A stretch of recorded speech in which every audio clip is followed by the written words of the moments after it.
Graças e paz, irmãos. Amém? Tomaram o café da manhã? Amém?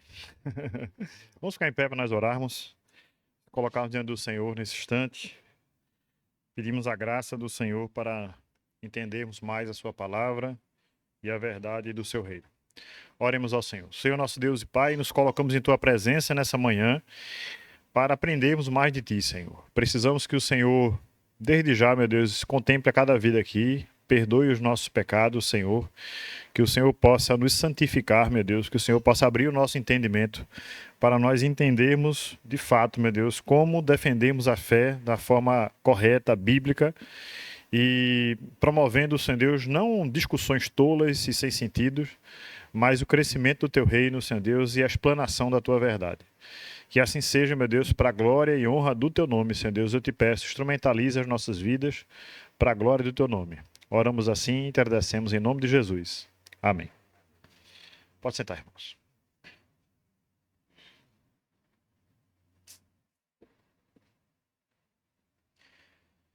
Bem, irmãos, nós estamos no curso de Apologética Cristã. Os irmãos já estão acompanhando aí já um período, né? Essas aulas de hoje, essas aulas de domingo de manhã. Hoje nós vamos dar continuidade sobre o islamismo e a religião cristã, certo? Com algumas diferenças. E a gente falou na semana passada sobre, finalizando, né, aquela parte. A gente começou falando sobre os argumentos racionais da existência de Deus, para você poder argumentar mais com pessoas que são declaradas como ateias ou agnósticas ou céticas. E a gente entrou depois, logo em seguida, sobre que é mais provável, é mais racional dizer que há um Deus que existe do que dizer que não existe Deus nenhum, tá certo? E aí, depois disso, nós entramos falando sobre a comparação em relação da parte de se há, é mais provável que Deus exista, então, que Deus é esse? Né? Então, nós vamos falar sobre as 3 religiões maiores do mundo, monoteístas. Nós começamos a distinguir, né, já que tem muita similaridade de crença a respeito de Deus no judaísmo e cristianismo, então nós nos propusemos a comparar o cristianismo com o islamismo, certo? E vermos as diferenças que tem entre um e outro, certo? E aí nós começamos essa comparação na semana passada. Vamos dar início hoje. Acredito que dá tempo de nós finalizarmos hoje o islamismo, né? Porque, como eu disse aqui, né, o nosso curso ele não se propõe a você falar exaustivamente sobre cada um dos temas, porque se assim fosse, a gente precisaria só de um tema desse durante todo o curso. Então, a gente fala de uma forma mais sucinta, mas que dá para argumentar mais, dá para que os irmãos serem mais instrumentalizados para poder questionar e também conversar com pessoas de confissões de fé diferentes, tá certo? Ao finalizar hoje o islamismo, nossa proposta é nós já iniciarmos quanto ao espiritismo, tá certo? A dúvida de algumas pessoas aqui. Infelizmente, algumas pessoas que estou vendo aqui que queriam muito que eu viesse falar sobre o espiritismo não estão aqui hoje, mas a aula vai ficar gravada, então dá para ver também depois. E se Deus assim permitir também, na próxima semana nós estaremos dando o fechamento do espiritismo, começando já uma outra também, que será o adventismo, né? Adventista, o 7º dia, tá bom? Muito bem, irmãos. Problema relacionado ao Corão. Uma das grandes diferenças da nossa fé para a fé dos muçulmanos está no nosso livro sagrado, né? Nós acreditamos que a Bíblia, como o lema da reforma né, é o nosso manual de fé e de prática, certo? Nós acreditamos que a Bíblia é a palavra de Deus, certo? Não acreditamos apenas que a Bíblia contém a palavra de Deus. Isso é um erro dos teólogos liberais de uma forma geral, certo? Dizer que a Bíblia contém a palavra de Deus. Não, nós acreditamos que a Bíblia é a palavra de Deus, conforme está escrito lá em 2 Timóteo 3,16, certo? E é muito claro na nossa confissão de fé. A gente não acha que a Bíblia, a gente pode selecionar partes da Bíblia para dizer que aquilo é verdade e outra parte não é verdade. Na confissão ortodoxa, né, da teologia ortodoxa, nós acreditamos que toda a Bíblia ela é a palavra de Deus, certo? E ela é inerrante. Isso é muito bom e muito importante a gente entender, tá? Ela não contém erros, certo? E a gente pode ver que há algumas que a gente fala na teologia de discrepâncias em relação a relatos. Por exemplo, tem um evangelho que diz assim: Jesus saindo de Jericó, entrou, quando estava saindo de Jericó, um cego estava no caminho e esse cego gritou: Jesus, filho de Davi, tem misericórdia de mim. Um outro evangelho vai dizer assim: Jesus estava entrando em Jericó. Veja que coisa, viu? E haviam dois cegos na beira do caminho e disseram: Jesus, filho de Davi, tem misericórdia de mim. E um outro diz assim: Jesus, saindo de Jericó, encontrou com um cego chamado Bartimeu, exclamou para Jesus, e aí Jesus então curou. Veja, aparentemente tem uma clara contradição, aparentemente, né? Primeiro, se um cego ou dois, é mais fácil de contornar quando a gente pensa que, eles deram um enfoque maior a um cego, mesmo tendo dois cegos, mas um era mais conhecido. Tanto é que um deles, realmente, um dos evangelistas, dá o nome de Bartimeu, tá certo? Então, isso é claro a gente entender que, assim, nos relatos, né, se houver um acontecimento aqui na frente, eu já dei esse exemplo antes, um evento, uma batida de um carro, por exemplo, cada um de nós vai narrar com pontos de vista diferentes. Então, vai haver uma certa divergência, certo? Isso é ruim? Não, irmãos. Isso é muito bom. Por quê? Porque mostra que não houve uma combinação para dizer que houve um relato X. Se houve um crime, por exemplo, e há, por exemplo, 3 testemunhas oculares de um crime, e os 3 contam exatamente o mesmo relato, os investigadores de imediato pensam, combinaram o relato. É impossível ser exatamente igual. Tá certo? Então, quando há divergência, isso mostra que é mais crível do que se tivesse exatamente igual. E essa perspectiva também acontece nos evangelhos. Certo? Lembrando que Mateus foi contemporâneo de Jesus, né? E um dos apóstolos. Marcos não foi contemporâneo. Marcos se converteu depois. Certo? E as memórias de Pedro foram escritas por Marcos. Então, o evangelho que nós temos de Marcos em nossas mãos, eles são as memórias de Pedro, né? O que tudo indica, Pedro usou Marcos para escrever aquilo que ele lembrava da vida, né? Junto com Jesus. Lucas também não estava lá, mas ele mesmo vai dizer que ele procurou acuradamente a ordem dos eventos, né? Lucas é tido como um grande historiador na Bíblia. Ele escreveu o livro de Lucas e o livro também de Atos dos Apóstolos. E João, que também foi uma testemunha ocular de Jesus. Então é claro que vai haver divergências. Pastor, agora me deu um nó na minha cabeça, pastor. E esse negócio que ele estava entrando em Jericó e saindo de Jericó, e agora? Um estava errado. Não tem como ele entrar, ou pegou, saiu, deu uma volta, entrou de novo. Não, irmão, naquela época haviam 2 Jericóis, certo? Havia a nova Jericó e a antiga Jericó. Então, ao que os relatos sugerem, ele estava saindo de uma Jericó. Essa porta precisa se converter hoje. E entrando em outra Jericó. E nesse caminho ele encontrou com 2 cegos. Um mais conhecido de todos, que inclusive o evangelho nomeia ele, que é Bartimeu. Mas você vê daí que não há uma contrariedade entre os relatos, tá? O que é preciso é haver um conhecimento melhor da nossa parte sobre a geografia da época, tá?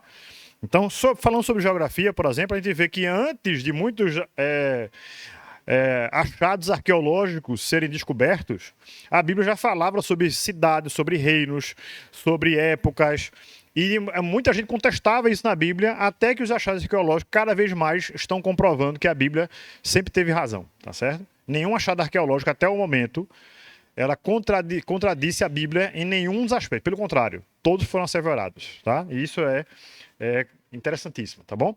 Mas falando do Alcorão, gente, a gente vai ver que há algumas contradições no Alcorão. E não são discrepâncias, são realmente contradições, tá bom? Pode passar o próximo, por favor. Quem pode ler aí pra gente, por favor?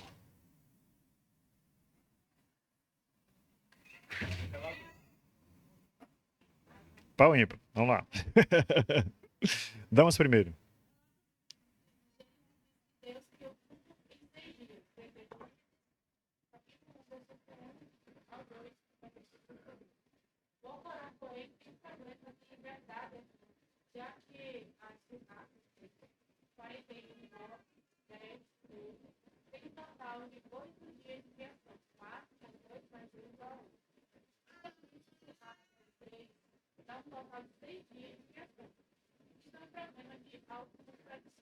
Isso. Olha a coisa importantíssima também, gente. Diferentemente da Bíblia, a Bíblia foi escrita por um período aproximadamente de 1500 anos, certo? Aproximadamente, porque há livros como o livro de Jó, que não se tem uma datação exata, mas ao que tudo indica pelas evidências internas do livro, que ele foi escrito antes da lei de Moisés, certo? Por vários elementos internos, né? Por exemplo, a não citação da lei é um deles, muito evidente. O fato de Jó fazer sacrifícios pelos seus filhos, isso mostra uma vivência que ele tinha antes do estabelecimento do levirato, que é os levitas, né, estarem assumindo papéis de sacerdotes e fazendo também os sacrifícios, e outros elementos mais. Mas o que acontece ali é interessante. Ao que tudo indica, alguns teólogos, eu também participo desses, que o livro de Jó provavelmente é o livro mais antigo da Bíblia. Tá certo? E a gente vai falar sobre isso, se Deus assim permitir, em outro momento. Mas o que eu quero falar com isso é o seguinte: são mais de 40 autores, mais de 1500 anos que a Bíblia foi escrita, em várias regiões diferentes do mundo, falando de cidades e falando de países diferentes também, tá certo? E não há contradição na Bíblia. Veja que coisa. Já o Alcorão, ou Corão, ele foi escrito por um homem só, certo? Que é Maomé ou Muhammad, e ele tem várias contradições nele. Uma delas é essa aqui, certo? Em uma parte de um dos livros sagrados dele, tem mostrando que a Bíblia, o mundo foi criado em 8 dias. Um pouco mais à frente vai mostrar que o mundo foi criado em 6 dias. Aí você pergunta, peraí, Maomé dizendo que foi criado em 6 ou foi em 8? Que aí sim, necessariamente, uma das coisas tem que estar certa e a outra errada, tá bom? Pode passar ao próximo. Quem pode ler, por favor? Ricardo, chegou a sua vez. O faraó usou a crucificação contra os sacerdotes, uma prática que não tem nenhuma evidência histórica procedente do Império Babilônico. Mais uma vez, este é um problema na compreensão histórica. Veja só, o que é que isso quer dizer, gente? Veja só, numa outra passagem do mesmo livro, Maomé escreveu dizendo que o faraó usou uma crucificação. Veja, a morte por crucificação não tem escrito nenhum, tem achado, tem nada que comprove que ela existia antes do Império Babilônico. Tá certo? Veja. Então, Maomé disse que Faraó, muito tempo antes do surgimento do Império Babilônico, aqui ele já havia crucificação ali. Então, isso é um erro de falta de conhecimento da história. Tá certo? E nada até os dias de hoje, nós estamos no ano 2023, depois de Cristo.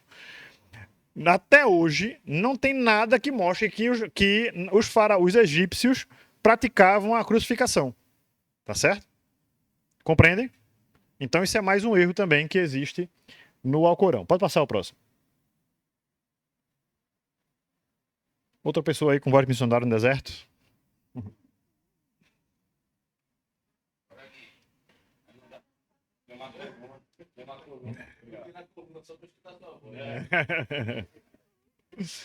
E aí, gente? Quem pode ler? Vamos. O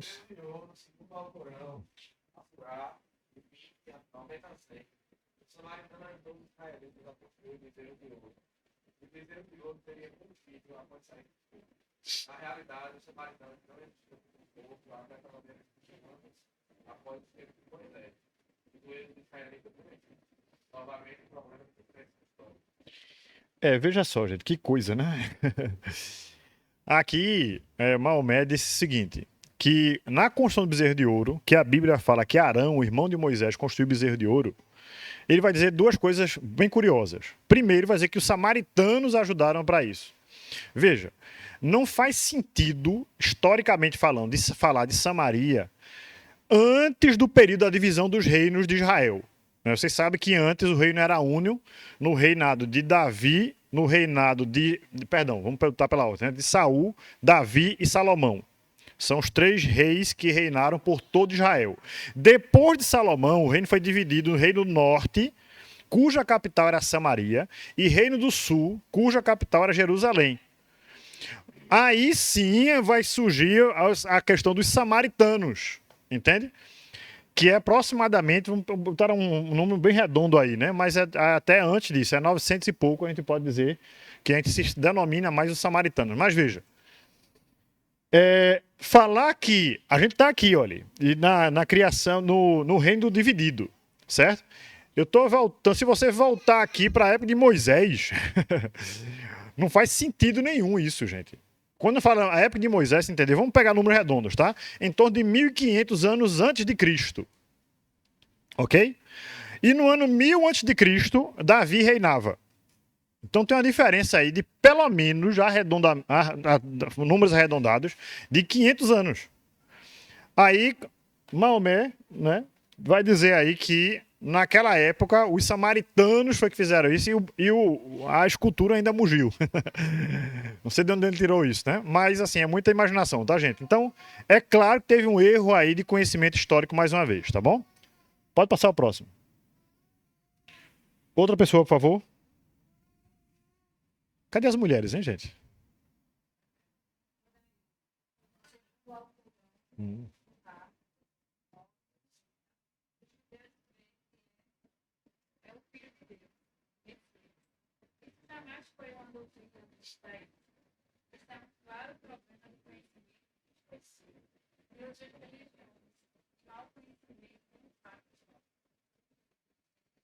Isso não preciso nem comentar, né, irmão? A gente sabe que Jesus é que é o Cristo para o cristianismo, né? E o judaísmo não tem nenhuma figura que eles digam, identifiquem que o Messias já veio. Na verdade, os judeus ainda esperam a figura do Messias, né? Para os judeus, Jesus não é o Messias, certo? A não ser daqueles judeus, aquela ala judaica que são chamados judeus messiânicos ou cristãos, né? Mas judeus messiânicos, até isso eles se dividem ainda, mas não é o tema da nossa aula de hoje. Pode passar o próximo. É alguém que está no livro lá não. Realmente nem eu lembro, né? Você tem algum. Algum personagem histórico, né? Mas que eles atribuíam isso. É interessante, irmão. Deixa eu fazer um parênteses aqui para até pegar um gancho do que nós vamos falar depois. No período chamado Silêncio Profético Canônico, mais conhecido como período interbíblico, certo? Houve várias manifestações no povo judeu, certo? No povo hebreu, de uma forma geral. Que manifestações foram essas, pastor? Primeira, havia o que a gente chama na teologia de expectativa messiânica. Eles estavam esperando, nesse período, que o Messias estava muito próximo de vir, certo? Decorrente disso, vieram outras manifestações a gente pode dizer políticas, certo? Como, por exemplo, a revolta dos Macabeus, que aconteceu nesse período também, em que um grupo de judeus se revoltaram contra o Império Romano, né? E causaram uma insurreição ali. Outra coisa aconteceu também na parte religiosa, né? Você vai ver que surgiram nesse período também os fariseus, os saduceus, os essênios, como resposta também das pessoas querendo mais espiritualidade. E daí surgiu também uma coisa que até então não havia, que eram as sinagogas.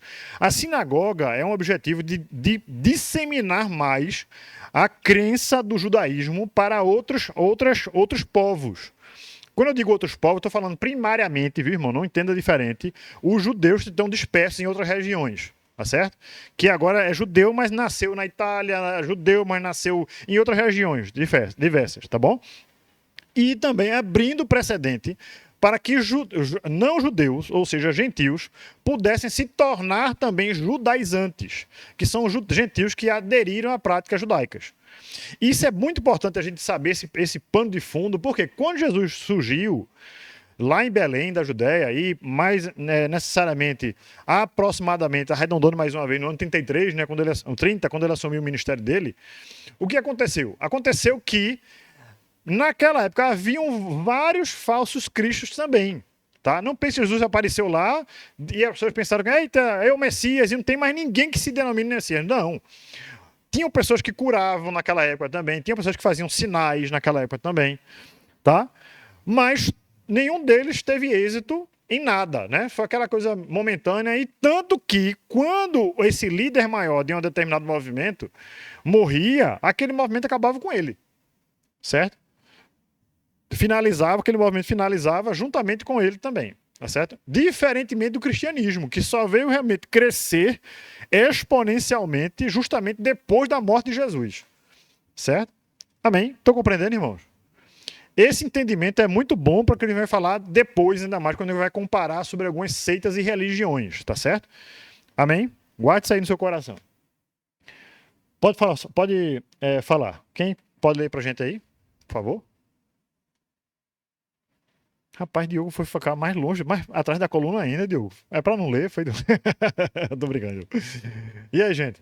Segundo Alcorão, lá, 19:28, 3:33 e 36, Maria, mãe de Jesus, era filha de irmã de Miranda, ou Anã, o pai de Moisés e Arão. Diz também que Maria era irmã de Moisés e Arão. Era irmã de Moisés e Arão. Maomé confundiu Maria com Miriam. Veja só que coisa, viu, gente? Isso aqui é muito grosseiro. Não tem uma forma mais simples, tá, gente? Tem Maria, a mãe de Jesus, e tem Miriam, a irmã de Moisés. Certo? Foi que mais ou menos relato aí, também na Surá, mais uma vez, foi que ele fez. Ele disse que Maria, que Jesus era filho de Maria e irmã de Moisés. Estão compreendendo, gente? Então, ele fez um erro grosseiríssimo, tá? Porque esses apontamentos de erro são importantes pra gente, pessoal. Veja só, olhe pra cá um pouquinho. A Bíblia é o que pra gente? Não tem medo não, irmão. Pode falar, viu? Livro sagrado. E é o que mais? Inerrante, a palavra de Deus. Veja só. Se nós acreditamos que a Bíblia é a palavra de Deus, e a gente tem muito mais do que evidências, né? A gente vai falar, como eu disse, se Deus assim permitir, falar uma aula sobre canonicidade bíblica. Mas veja só. Se é a palavra de Deus, ela está isenta de erro. Amém? Então, tudo aquilo que contém erros não pode ser o quê? Palavra de Deus. Compreende? Por exemplo, por que na nossa Bíblia não tem livros como, por exemplo, o livro dos Macabeus? Eu falei sobre a revolta dos Macabeus agora. Por que na Bíblia Católica tem o livro dos Macabeus e na nossa Bíblia não tem o livro dos Macabeus? Algum irmão sabe dizer o porquê?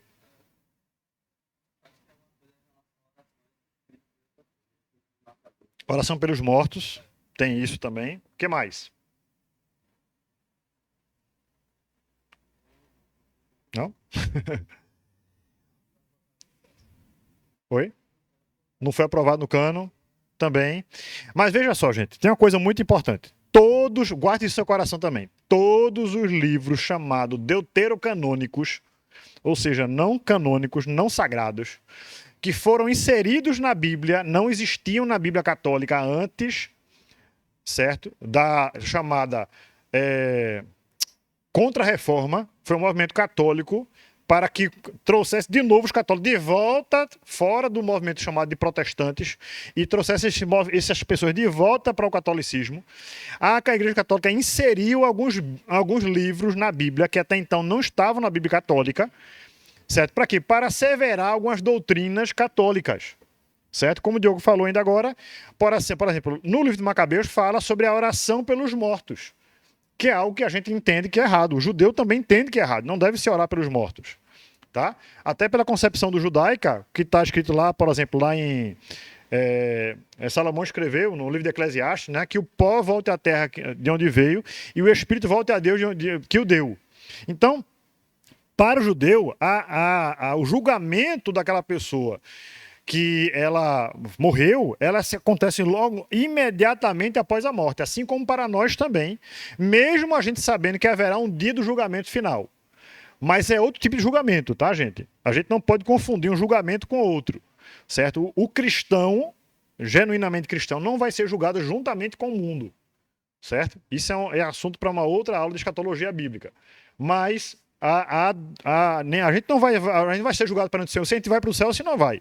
certo? O cristão genuíno que tem a Cristo, que recebeu a Cristo, ele vai ser julgado sim pelas suas obras, porque a Bíblia fala sobre isso. Mas não vai dizer que está em xeque se você vai para o céu, se não vai, mediante as suas obras. Isso é absurdo, tá, gente?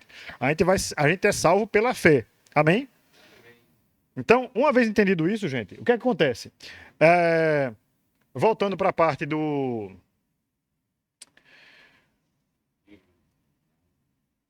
livros, né, do livro da Bíblia. Então, veja só. A Bíblia Católica, para asseverar algumas doutrinas, pegaram alguns livros chamados deuterocanônicos ou apócrifos e eles colocaram na Bíblia, certo? Esses livros, todos os livros, que livro, pastor? Judite, Sabedoria de Salomão, entre aspas, de Salomão, né? Não é de Salomão, a gente já sabe disso, acho que o católico também sabe disso. Eclesiástico, Sabedoria, Macabeus e outros mais. Todos esses livros foram escritos justamente no período de silêncio profético canônico, que é o período intertestamentário. Ou seja, onde já se asseverava na doutrina cristã que não houve nenhuma produção de livros canônicos nesse período, foi justamente nesse período que todos esses livros foram escritos. Compreende? E por que a Igreja Católica fez isso? Como eu disse, para ser uma resposta contra o movimento de protestantes, né, que estava vendo contra a Igreja Católica, para dizer que não, essa doutrina é bíblica sim, porque aqui, nós determinamos que está na Bíblia sim, né? Ok? Então, isso é absurdo a gente poder fazer esse tipo de inserção bíblica. Tá? Não se pode inserir livro nenhum da Bíblia, nem retirar também, como o livro do Apocalipse também fala a respeito dele mesmo, do próprio livro, que aquele que fizer tal coisa vai receber também as punições descritas no livro, tá bom? Pode passar ao próximo. Olha outra coisa aqui, gente. Quem pode ler aqui, por favor? Alexandre o Grande.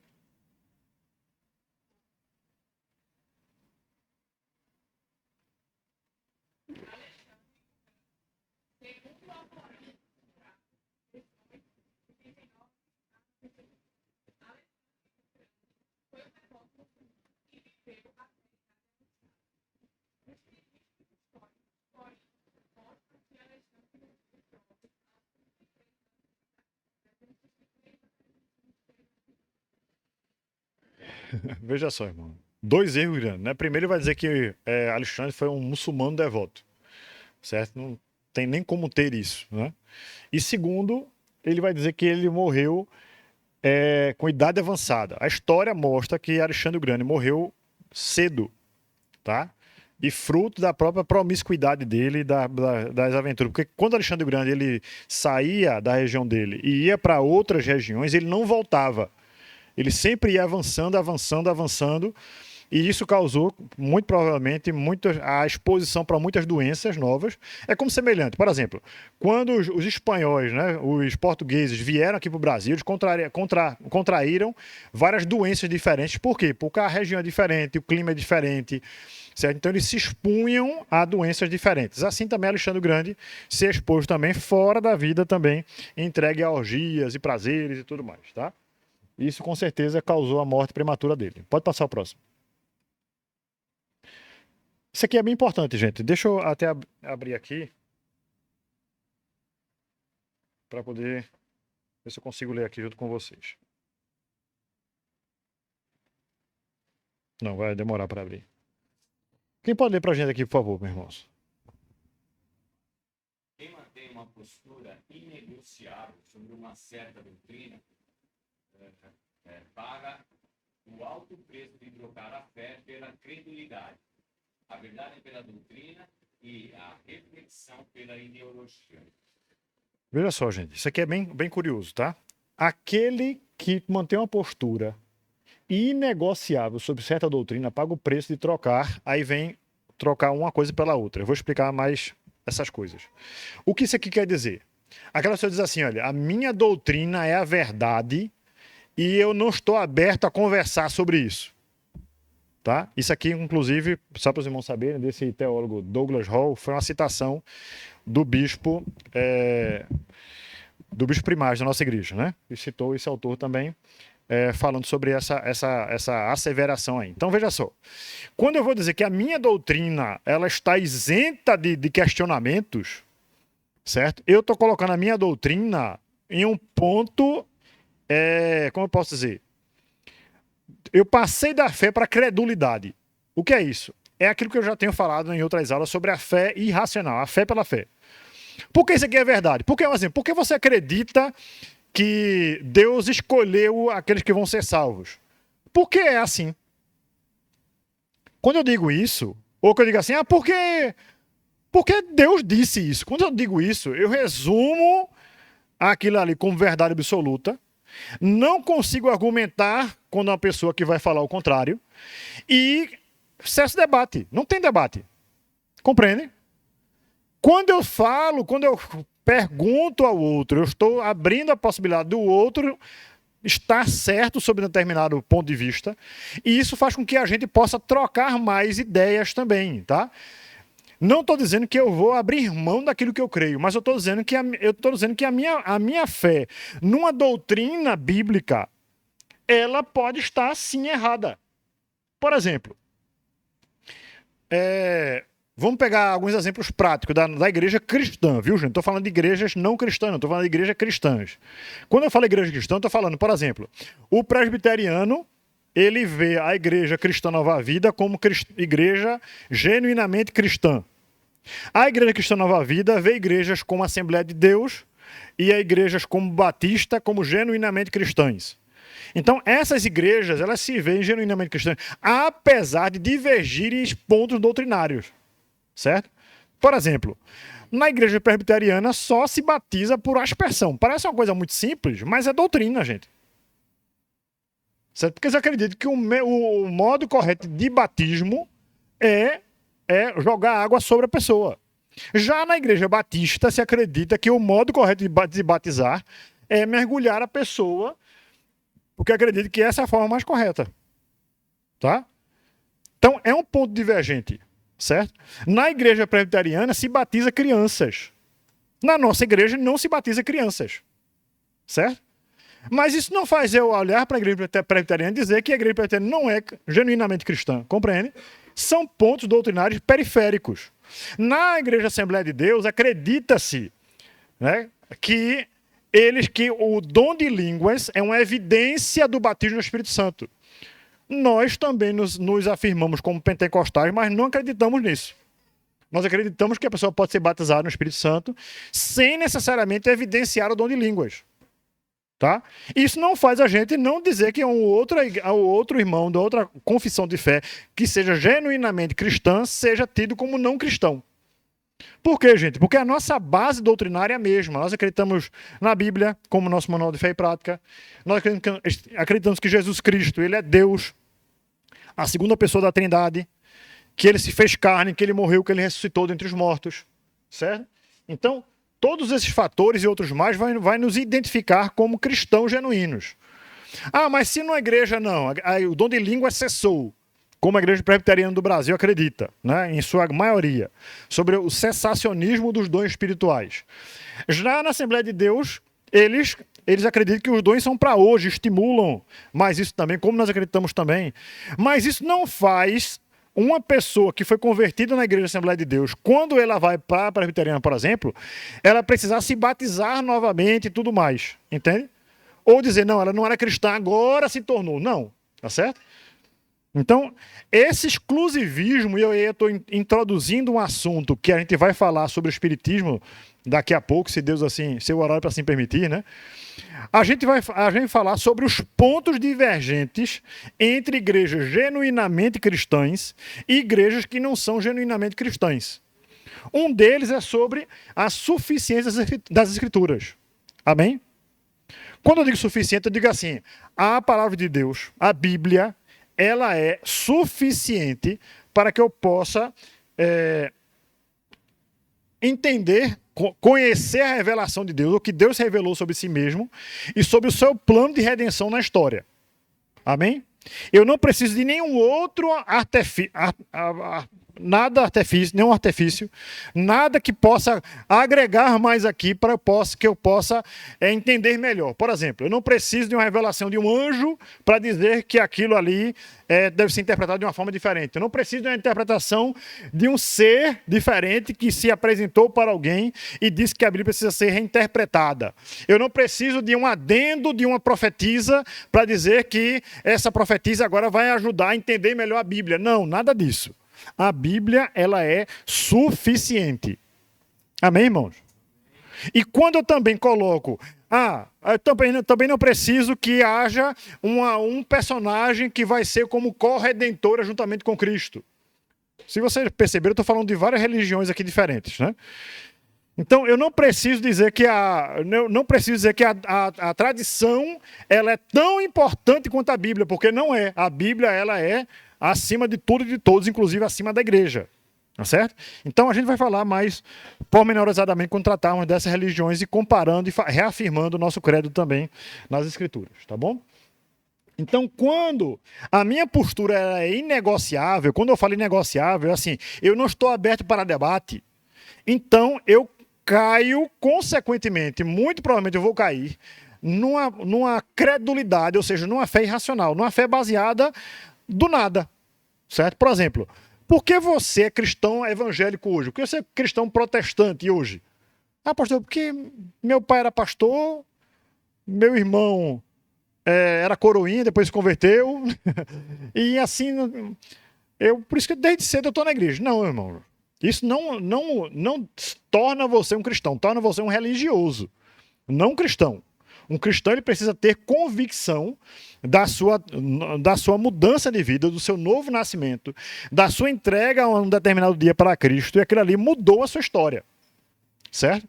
Um cristão confesso é aquela pessoa que tem um antes e um depois, mesmo que seja numa idade, de 8 anos de idade me converti, mas teve um momento X em que você abriu seu entendimento sobre a verdade do Evangelho e você viu a necessidade de você entregar a vida a Cristo. Eu já vi crianças, esse exemplo de 8 anos, porque eu já vi crianças de 8 anos entregando a vida a Jesus e chorando, gente, que coisa linda. Entendeu? E pedindo para Jesus morar no seu coraçãozinho. Tá? Então, isso faz realmente uma divisão de águas. Aquela ideia tola, não, seu filho, deixe seu filho crescer e ele então vai escolher qual caminho que ele vai seguir. Não, gente, isso é absurdo. Certo? O judeu, por exemplo, a criança com 5 anos, ela é levada a memorizar a Torá. Quando eu falo Torá, é o nosso Pentateuco. Então, são os 5 primeiros livros da Bíblia, até os 5 anos de idade.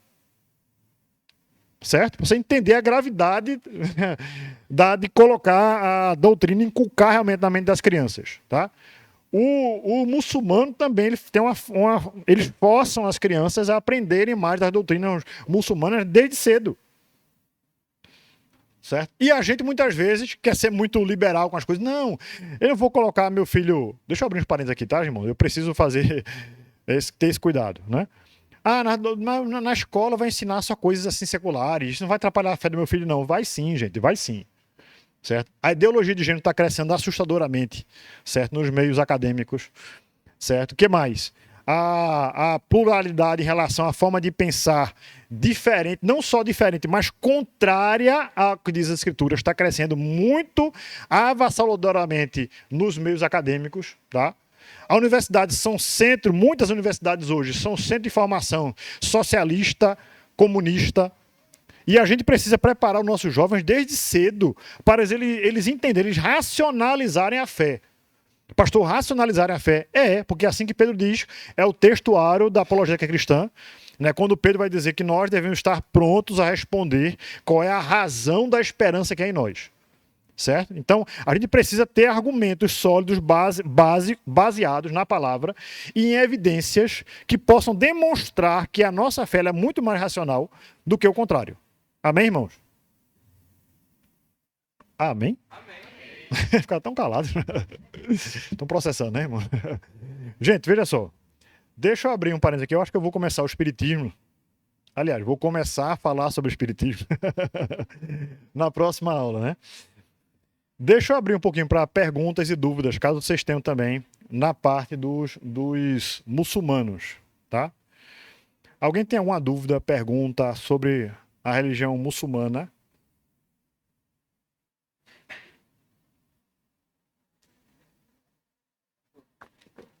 Pode falar. E como é que eles se portam hoje em dia em relação a essas contradições?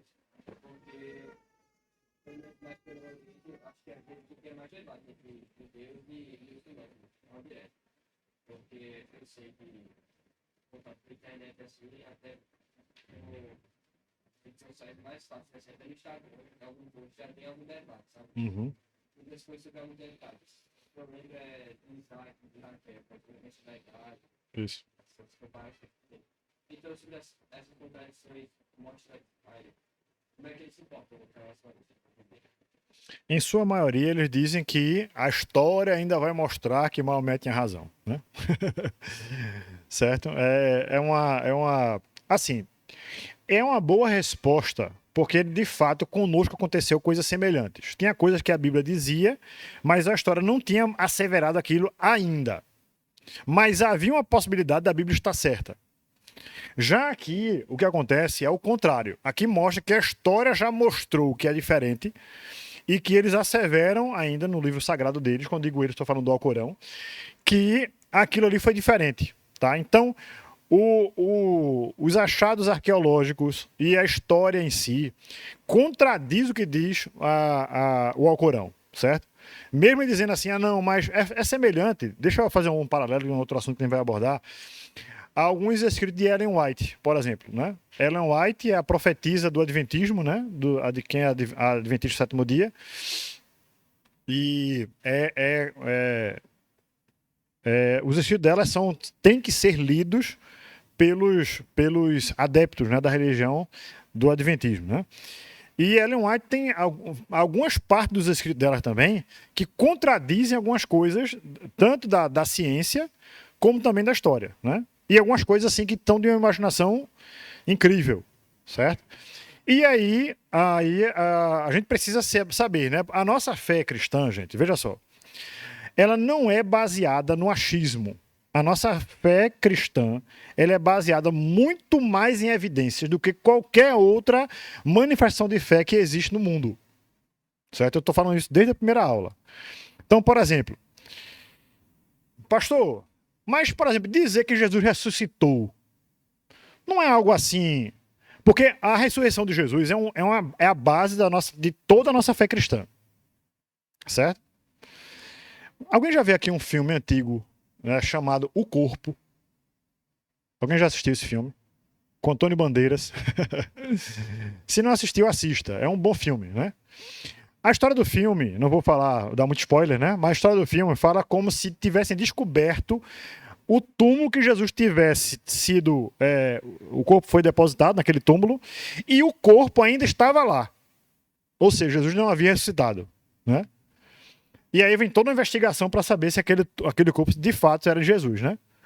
A época bate, o tipo de morte bate, tudo mostra ali que era uma pessoa que também foi morto por crucificação e foi colocado no túmulo de uma pessoa rica. Tudo bem, vai mostrar tudo, muito curioso o filme, né?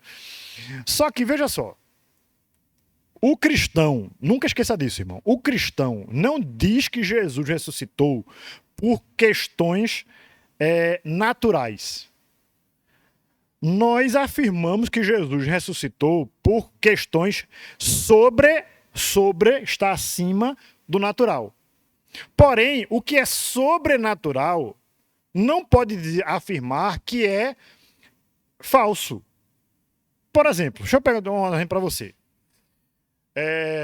Em religiões da matriz africana, por exemplo, né, eles colocam um negócio assim cheio de palha, botam uma figura, né, dentro lá que representa uma divindade deles, um espírito, coloca aquele negócio cheio de palha em cima, faz lá umas rezas dele, de repente aquele negócio se levanta, aquele negócio de palha, se levanta, começa a girar e dançar. Certo? Se você chegar lá e levantar um negócio de palha, não tem nada embaixo. Certo? Tem filmagens que se procurar no YouTube, você vai ver vários vídeos sobre isso também. É claro, irmãos, que aquilo ali não é uma manifestação natural.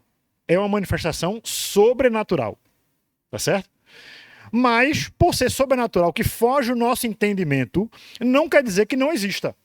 Uma pessoa não pode olhar e dizer assim, não está se mexendo, não está movendo não. Aquele negócio mexendo, vem para perto de você, pula em cima de você. Não existe isso não. Compreende? É como, por exemplo, aquilo que eu falei.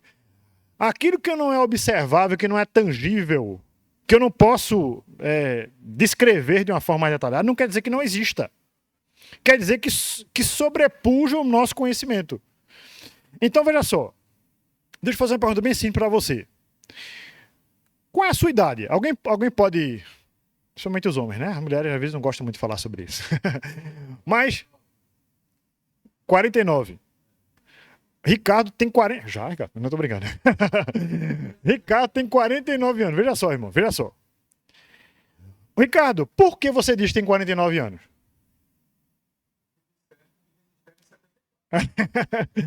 Disseram a ele, e é verdade, gente.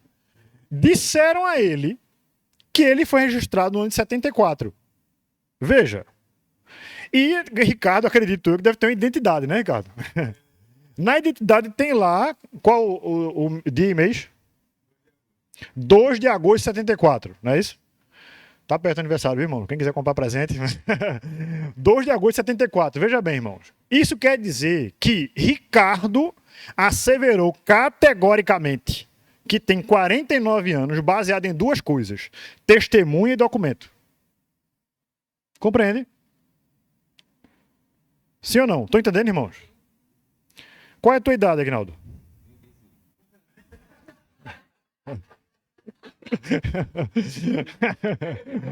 Eu acho que não tem nem testemunha nem documento, que ele tem 35 anos.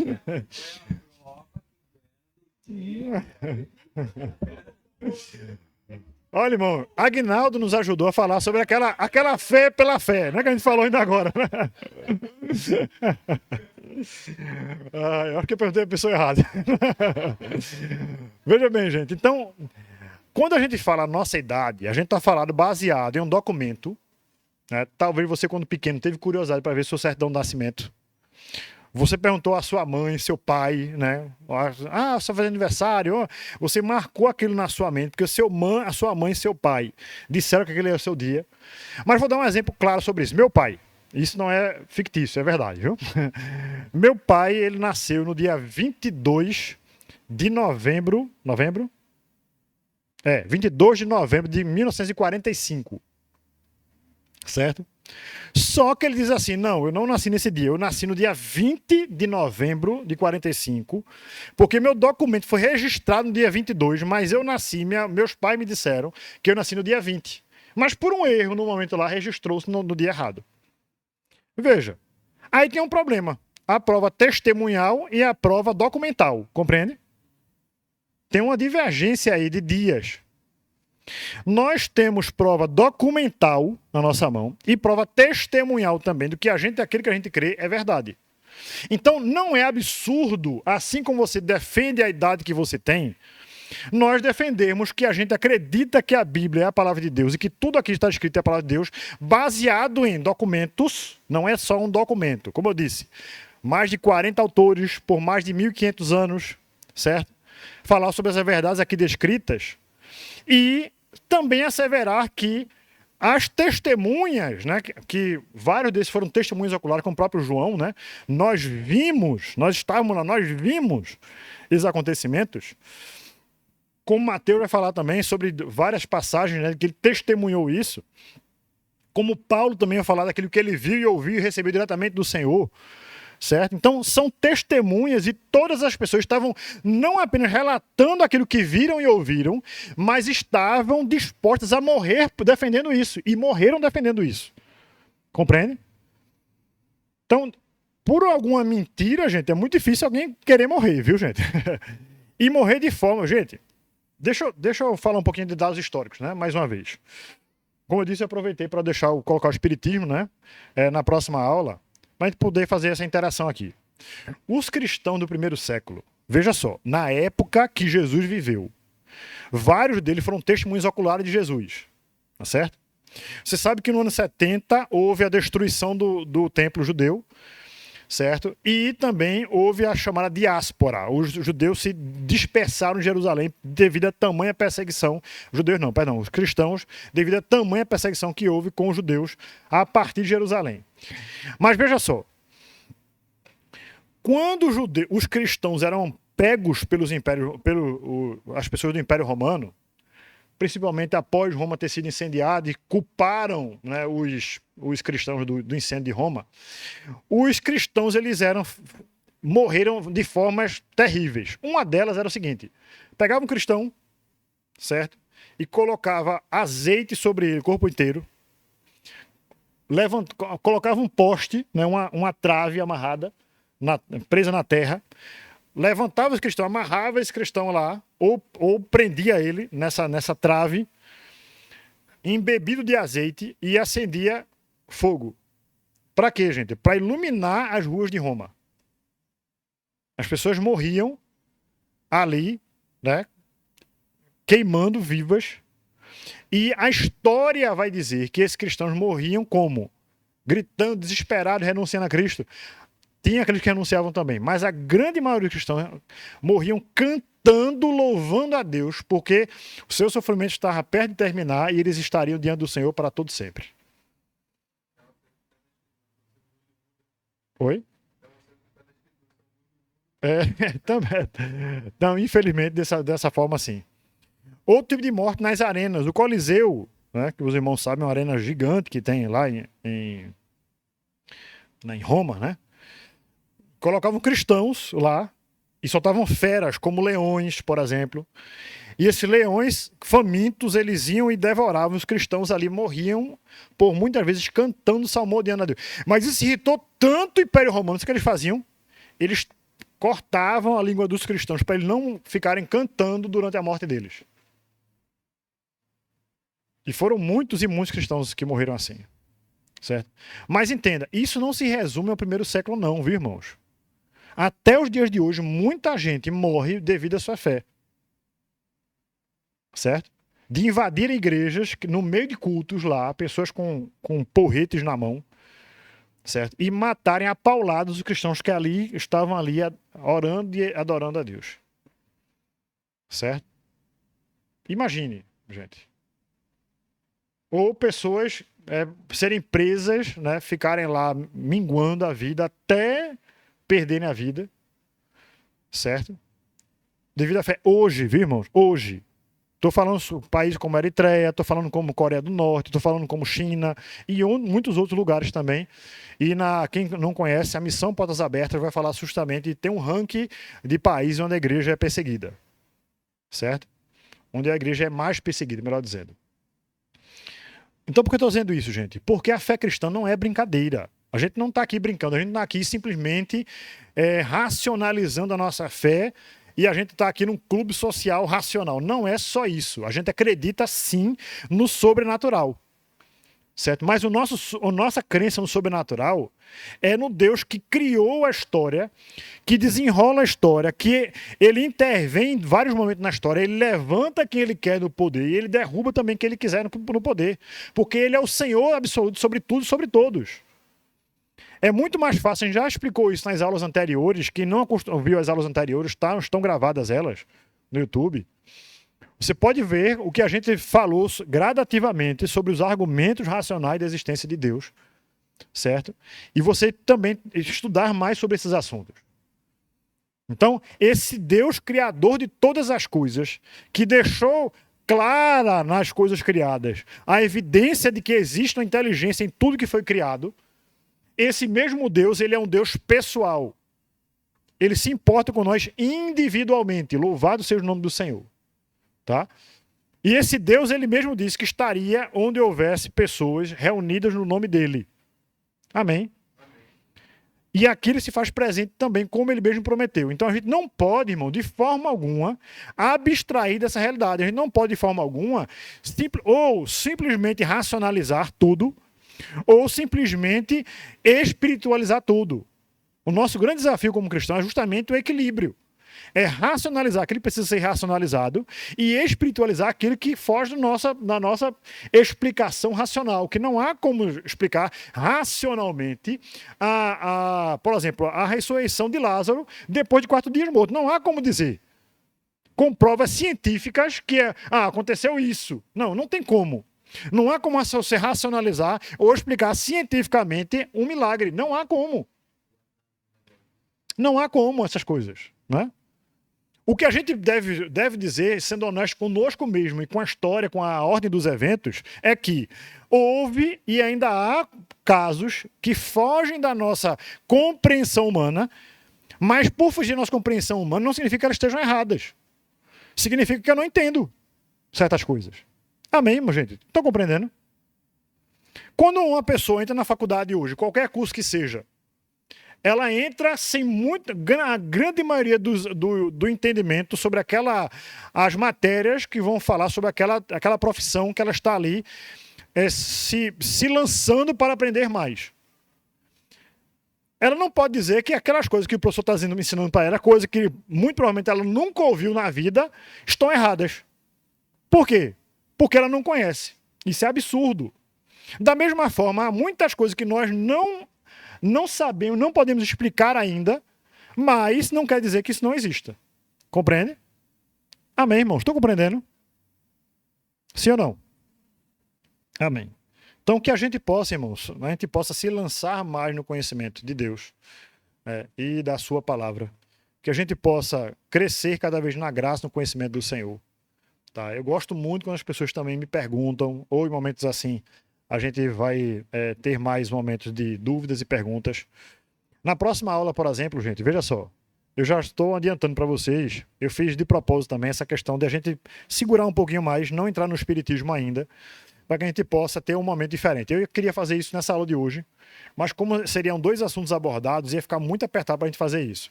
Mas na próxima semana, guarde aí na sua agenda, certo? No seu coração também, que eu quero fazer aqui um debate.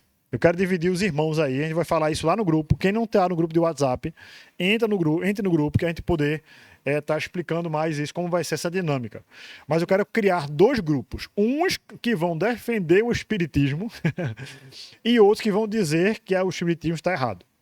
Certo? Eu vou dar elementos pronto para um grupo, como elementos para o outro grupo também. Tá certo?